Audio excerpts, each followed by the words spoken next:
नमस्कार दोस्तों, yes sir online classes में आपका स्वागत है।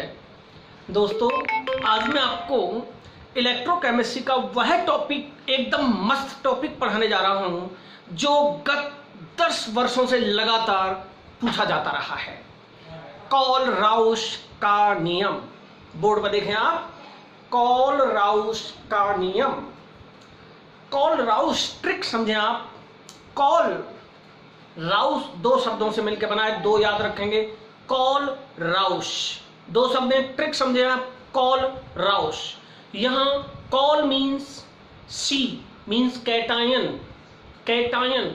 राउश को आप इंडिकेट करें ऋणायन, कैटायन और ऋणायन। तो इसने कहा था कि अनंत तनुता पर किसी विद्युत अपघट्य की मोलर चालकता उसके कैटायन और ऋणायन की मोलर चालकताओं का योग होती है। कॉल राउश, कैटायन प्लस एनायन, दोनों का योग किसके बराबर होगा? विद्युत अपघट्य की मोलर चालकता के। तो दोस्तों याद रखेंगे, कॉल राउश, कॉल मींस कैटायन, राउश मींस ऋणायन, दोनों की मोलर चालकताओं का योग बराबर होता है किसके? टोटल विद्युत अपघट्य की। तो दोस्तों आपने ट्रिक के द्वारा अभी ये समझा। मैं आपको लिख रहा हूं, किसी विद्युत अपघट्य, किसी विद्युत अपघट्य, किसी विद्युत अपघट्य की मोलर चालकता, की मोलर चालकता, मोलर चालकता को डिनोट करते हैं गाइस लैम्डा एम, यहां इनफिनाइट का चिन्ह लगा होता है। अनंत तनुता पर मैं अभी आपको बताऊंगा अनंत तनुता क्या होती है।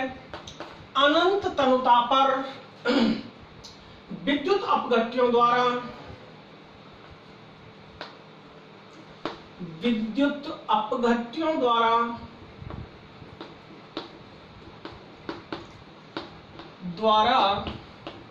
विद्युत अपघट्य द्वारा दिए जाने वाले ऋणायनों द्वारा दिए जाने वाले धनायनों एवं ऋणायनों, धनायनों एवं ऋणायनों की आयनिक चालकताओं, आयनों ऋणायनों की आयनिक चालकताओं,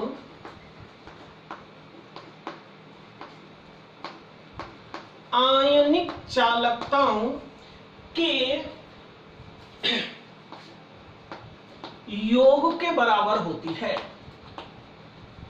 योग के बराबर होती है। तो क्या होती है बेटा? किसी विद्युत अपघट्य की जो मोलर चालकता होती है वह अनंत तनुता पर विद्युत अपघट्य द्वारा दिए जाने वाले धनायनों एवं ऋणायनों की आयनिक चालकताओं के योग के बराबर होती है। ये इसकी डेफिनेशन आप जल्दी समझ लें। तो दोस्तों अब देखिए, इसमें 2-3 शब्द आए हैं। कॉलराउस का नियम चल रहा है। एक इसमें आया, आप जानते होंगे विद्युत अपघट्य क्या होता है। देखिए बेटा, ये कोई पात्र है, इसमें कोई भी अम्ल या क्षार भरा हुआ है जो विद्युत का सुचालक है। इसमें जब विद्युत धारा प्रवाहित करते हैं तो इसका विद्युत अपघटन हो जाता है। यह जैसे मान लो इसमें हमने HCl भर लिया तो H पॉजिटिव में और Cl नेगेटिव में टूट जाएगा। इस क्रिया को कहेंगे बेटा विद्युत अपघटन, इस क्रिया को कहेंगे विद्युत अपघटन, और HCl को कहेंगे विद्युत अपघट्य, को कहेंगे विद्युत अपघट्य। HCl यहां विद्युत अपघट्य है। तो इसके रूल के अकॉर्डिंग बेटा क्या बन गया? मोलर चालकता यह थी, ये किसके बराबर होती है? यह होती है कैटायन और एनायन की मोलर चालकताओं के आयनिक चालकताओं के योग के बराबर होती है। ये बात किसने कही थी? कोलराउस ने।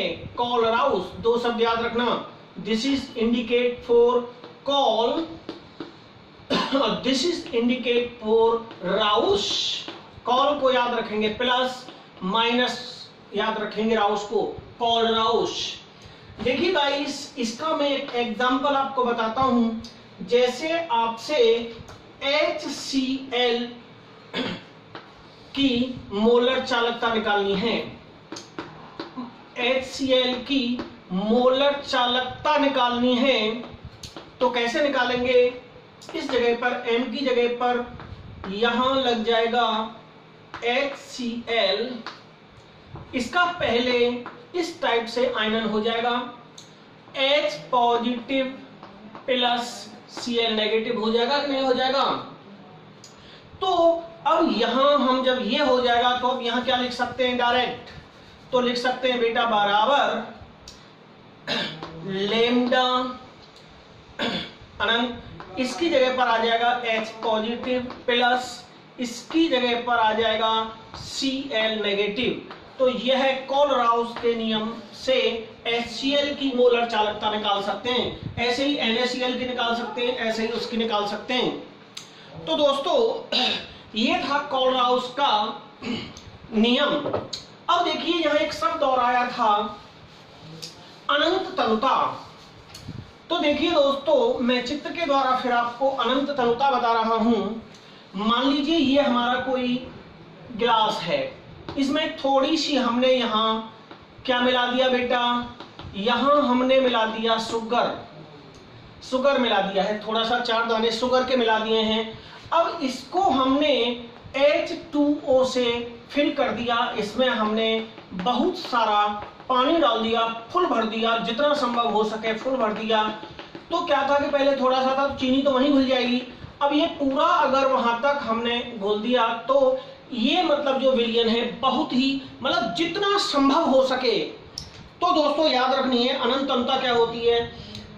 अनंत तनुता वह तनुता है जिस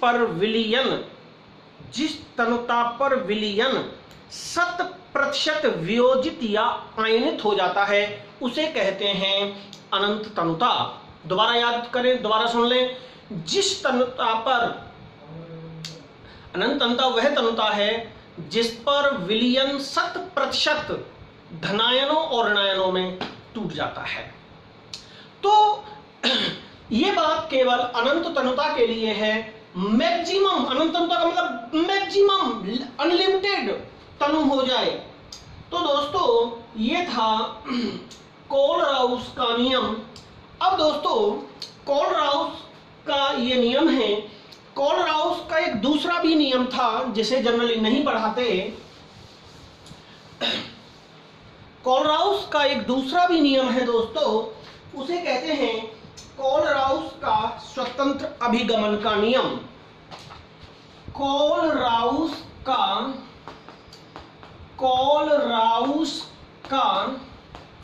स्वतंत्र अभिगमन का नियम। स्वतंत्र अभिगमन का नियम।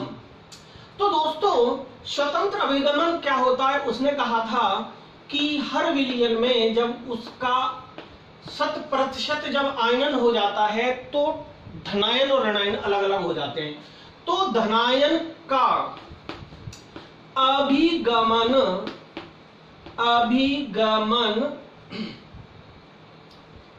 अभिगमनांक,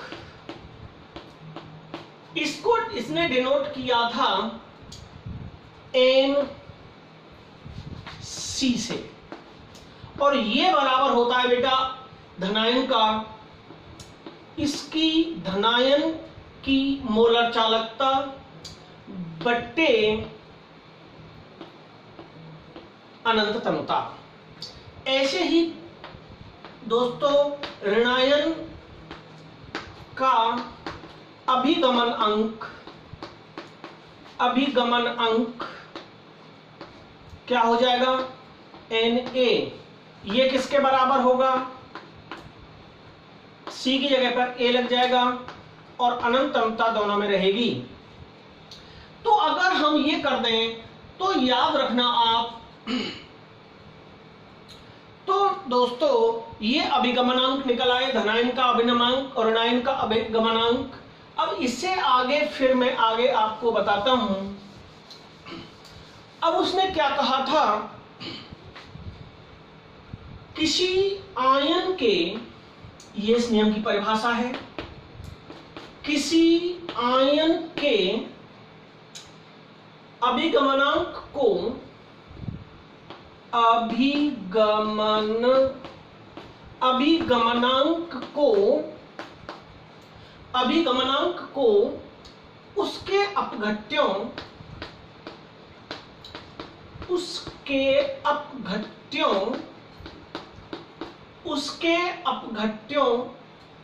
की अनंत तनुता से गुणा करने पर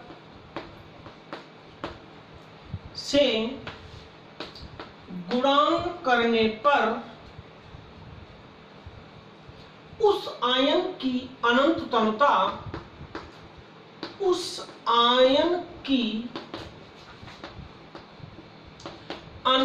तनुता पर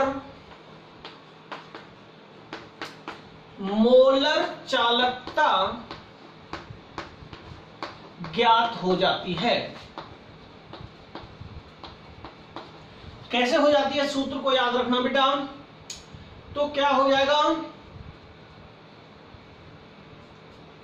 तो ये सूत्र आप याद रखना, बराबर NC प्लस Na, ये है स्वतंत्र अभिगमन का नियम। यानी कि किसी की भी जो मोलर चालकता होती है उसके धनायनों एवं ऋणायनों के अभिगमनांक के योग के बराबर होती है। और अभिगमनांक क्या होता है वो मैंने आपको पहले बताया था।